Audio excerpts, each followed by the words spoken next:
Construction workers stand on top of a half-finished skyscraper. Metal clangs and drills roar across the site. Two men argue loudly. One of them is furious, while the other looks tired and resigned. The angry man is the site manager, and the constant delays are driving him crazy. Soon, he gets into his car and leaves the construction site. As he drives away, the noise of the machinery slowly fades. A radio announcer begins talking about something strange, a newly discovered interstellar comet. Scientists call it a once-in-a-lifetime event, close enough to skim past Earth's orbit. They say it is harmless. John listens in silence. So when he drives into a quiet suburban neighborhood, his face carries a heavy look. He hesitates at the door, then finally steps inside the house. His wife is jogging on a treadmill. She is not ignoring him, just emotionally distant. Their small talk about their son Nathan's birthday sounds awkward. The tension between them says more than any words. Nathan runs in excitement when he sees his father. The mood softens a little. They go into the boys' room, where Nathan shows John his drawing of the comet.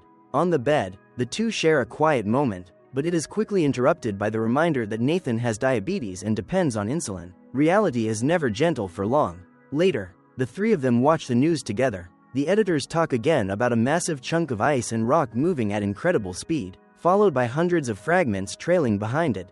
That night, John quietly moves his belongings into the guest room. It shows he is trying to repair something that has already cracked.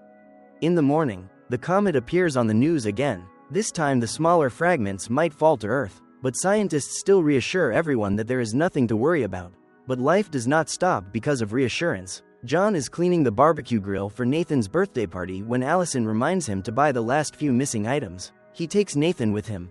At the store, everyone suddenly looks up at the same time. The comet is now visible, cutting across the daytime sky like a burning scar. People stop what they are doing and watch in awe. Then John's phone vibrates, followed by an automated call. He is informed that his wife and his son have been selected for relocation to an emergency shelter. But no one else in the store receives the same message. Confusion quickly turns into fear. Meanwhile, at home, Allison misses the same announcement playing on the television. John rushes out of the store with Nathan on the road. As they pass military convoys and transport planes moving in the opposite direction, he realizes something is very wrong. When they arrive home, the guests for Nathan's birthday party are already there, still carefree and cheerful.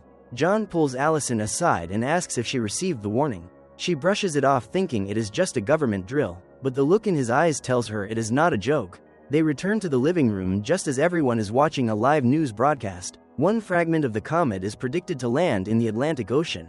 The kids begin counting down excitedly, waiting to see the column of water rise. Nothing happens. Then the ground begins to shake. The windows rattle violently. John steps outside. Birds panic and scatter across the sky. He looks up. A shockwave rushes toward them, flattening everything in its path. Inside, chaos erupts. The announcer's voice trembles. The fragment did not land in the ocean. It struck Florida. The city is gone. The explosion was felt thousands of miles away. On the television, satellite images show a burning wound across the surface of the Earth. Everyone stands frozen. If one fragment has fallen, how many more are coming? John's phone vibrates again. Another alert. This time the message appears on both his phone and the television for everyone to see. But no one else in the room receives it. This is a personal message. The warning says only John and his immediate family have been selected for relocation. No one else can come. An access code appears on his phone. Authorization to use a military transport vehicle. Panic spreads through the house. Their friends stand frozen as they realize they were not chosen. John and Allison rush to pack their things, trying to think as fast as possible. Nathan asks about his grandfather, but Allison barely hears him. She is staring at the news, where the announcers speak with trembling voices, saying the sky in many parts of the world is literally on fire. As they drive out of the driveway, their friends surround the car, desperately demanding answers. One of them shouts that the news says a massive fragment nicknamed the Planet Killer will hit Earth within 2 days. John realizes there is no time left. A neighbor runs over, begging him to take her daughter with them. He wants to help, but he cannot. The rules are clear. Only those on the list. They drive away. The argument between John and Allison explodes. Guilt clashes with the instinct to survive. Even if they take the girl with them, she would be turned away at the base. Outside, civilization has already begun to collapse. Stores are being looted. Sirens echo through the streets. Smoke rises in the distance. They run straight into a wall of traffic. Thousands of cars trapped on the highway. So John leaves the main route. taking a smaller road while the radio constantly reports more impacts happening across the planet. Some cities have already vanished, others may be next. Scientists are now whispering the phrase extinction event. They reach the Air Force Base, surrounded by barricades and guarded by armed soldiers. A massive crowd presses against the gates screaming to be let inside. John presents his access code. The soldiers scan it and signal for his family to pass. Inside, the chaos continues. They are given identification wristbands and ordered to reduce their belongings to a single bag. But when John checks their supplies, the insulin is gone. He immediately runs back to the car. Meanwhile, Allison tries to explain the situation to the officers, but she mentions that Nathan has diabetes. That single detail changes everything. The officer's voice instantly turns cold. No one with a chronic illness is allowed into the shelter. Allison begs them, but the decision is final. She and Nathan are escorted out of the base. John returns holding the insulin bottle in his hand, completely unaware of what just happened. He runs toward the planes calling their names, but the noise of the crowd drowns everything out. He climbs onto a transport plane preparing for takeoff, still trying to contact Allison. A passenger notices the insulin and quietly tells him people with conditions like that are not allowed to go. Only then does John understand what has happened. Panic crashes over him. He demands to get off the plane, but before he can, the chaos explodes. The base gates are breached. Civilians flood inside. Gunshots ring out. Then a spark flashes. One of the planes has a fuel leak. John shouts for everyone to get away. He dives for cover as the plane explodes, triggering a chain of blasts along the runway. When the dust settles, John knows Allison and Nathan were turned away. He runs wildly back through the burning base, desperately searching for them. Outside, their car is gone. Only a message remains. Allison is taking Nathan to her father's house, but Nathan's insulin supply is already running low. On the road, Allison stops at a pharmacy. She checks Nathan's blood sugar. The level is dangerous, so she searches through the dark, looted shelves for insulin, trying to keep her shaking hands steady. Outside, the world is collapsing. Inside, disaster strikes. A gang bursts into the pharmacy and opens fire without warning. Screams echo through the aisles as bullets rip through the shelves. Allison grabs Nathan and runs. Survival is now pure instinct. She rushes through the back door into the smoke and chaos outside. They flag down a passing car. A couple heading north agrees to give them a ride for now. But something feels wrong. Their eyes linger too long on her wristband, the band that marks the right to safety. The conversation turns tense. Questions become demands. In a split second, the car slams on the brakes. Allison is thrown onto the highway, her wristband ripped from her arm. The car speeds away with Nathan still inside, leaving her alone on the roadside, helpless, bleeding and desperate. Meanwhile, John's luck seems to change. He gets a ride with a group of men crammed inside a cargo truck. One of them explains that they are heading toward Canada, where a pilot is flying people to the last shelters still operating. Rumors say the bunkers are in Greenland. John listens carefully. A spark of hope returns. Colin tells him to find his family and meet them there. But another man in the truck has noticed John, or more precisely his wristband. Greed turns into violence. He demands that John hand it over. John refuses. A brutal fight erupts inside the moving truck. The struggle turns deadly. The vehicle flips over. Metal crashes violently. Bodies are thrown across the road. John crawls out of the wreckage, bruised and covered in blood. The man who attacked him is dead. Colin did not survive either. On another road, Allison is eventually picked up by another group of people. They are heading toward a nearby military base, so she clings to the hope that Nathan might be there, the same direction the kidnappers were driving. Nathan is still with them when they arrive at the base. When soldiers begin checking everyone's wristbands, the boy suddenly speaks up, "They are not my parents." The soldiers immediately restrain the kidnappers and escort Nathan inside to safety.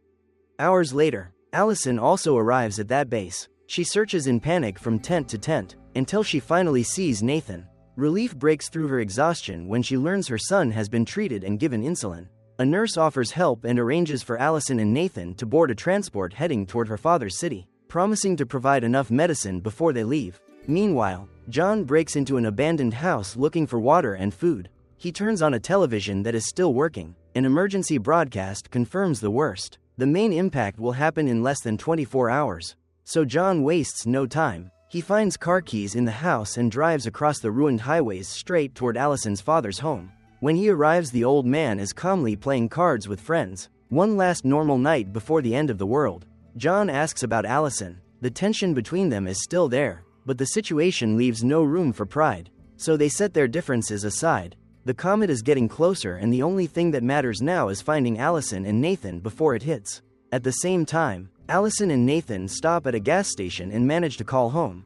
John and her father immediately set out, desperately trying to reach them before the next disaster strikes. When the family finally reunites, relief replaces the chaos. In a brief moment inside the house, John confirms that the information about shelters in Greenland is real, so he convinces Allison that their only chance is to head north, where planes are still taking off. They quickly pack their things, preparing for an almost impossible journey.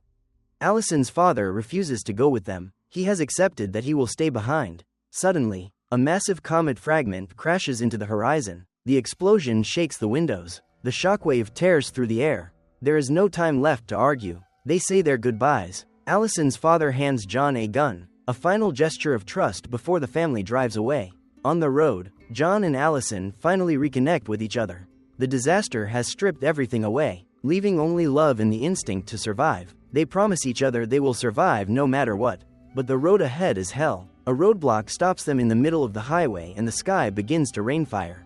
Comet fragments fall all around them. Cars explode. People run in panic searching for shelter.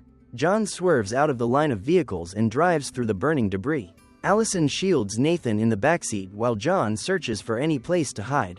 They reach a bridge, where survivors are gathering beneath the concrete structure. But when John sees a man trapped inside a burning car, he runs out to save him, because saving a life still means something. Night falls. With fires burning behind them, they cross the border into Canada. The radio crackles with reports. Global broadcasts confirm the worst. The main impact will destroy more than 75% of life on Earth.